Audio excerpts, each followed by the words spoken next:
ഞാനിപ്പോൾ ഒരുപാട് പേര് പറഞ്ഞിട്ടില്ലാത്തൊരു കാര്യമാണ് പറയാൻ പോകുന്നത്. നമ്മുടെ എല്ലാ കാര്യത്തിനും ഒരു നോളജ് ഉള്ളവരായിട്ടിരിക്കുക, ഒരു 50%. അത് ബുക്കിലൂടെ ആവാം, ഇന്റർനെറ്റ് സെർച്ചിലൂടെ ആവാം. ഇപ്പോൾ ഇന്റർനെറ്റ് ആണല്ലോ കുറച്ചുകൂടെ നല്ല സോഴ്സ്. അപ്പോൾ അതിനകത്ത് വിഷ്വലൈസേഷൻ ആയിട്ട് കുറേ കാണിക്കും അതിൻ്റെ രീതികളൊക്കെ. അപ്പോൾ കുറച്ചുകൂടെ വിഷ്വലൈസേഷൻ ആകുമ്പോൾ നമ്മുടെ മനസ്സിനകത്ത് ശരി കയറും. അപ്പോൾ അതാണ് കുറച്ചുകൂടെ ബെറ്റർ. അപ്പം എല്ലാ കാര്യങ്ങളിലും ഇന്റർനെറ്റ് സെർച്ച് ചെയ്യുന്ന അതേ സാധനം തന്നെയാണ് ബുക്കിലാക്കി MBBSനകത്തും LLBക്കകത്തും എല്ലാം വരുന്നത്. അപ്പോൾ അത് നമ്മൾ ഉപയോഗിക്കുന്നത് എങ്ങനെയാണെന്നനുസരിച്ചിരിക്കും നമ്മുടെ ജീവിതത്തിൽ അതെങ്ങനെ പ്രയോഗികമാക്കാൻ പറ്റുമെന്നുള്ള കാര്യം.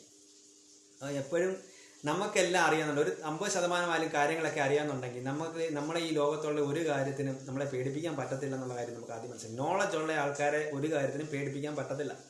അപ്പോൾ എപ്പോഴും നമ്മൾ ബുക്ക് വായിച്ചില്ലെങ്കിൽ നമ്മളെ ബുക്കായിട്ട് വേറെ ആൾക്കാർ വായിക്കും. അപ്പോൾ നമുക്ക് സ്വന്തമായിട്ട് ഐഡന്റിറ്റി ഇല്ലാതാവും. അപ്പോൾ നമ്മൾ എപ്പോഴും ബുക്കിനെയോ ഇന്റർനെറ്റ് ഏത് സോഴ്സ് ആണെങ്കിലും, അറിവ് വരുന്ന എന്ത് സോഴ്സിനെ ആണെങ്കിലും നമ്മൾ എപ്പോഴും നമ്മുടെ നെഞ്ചോട് ചേർത്ത് പിടിക്കാൻ നോക്കുക. നമ്മുടെ ജീവിതത്തിൽ എപ്പോഴും സക്സസ് ആയിരിക്കും.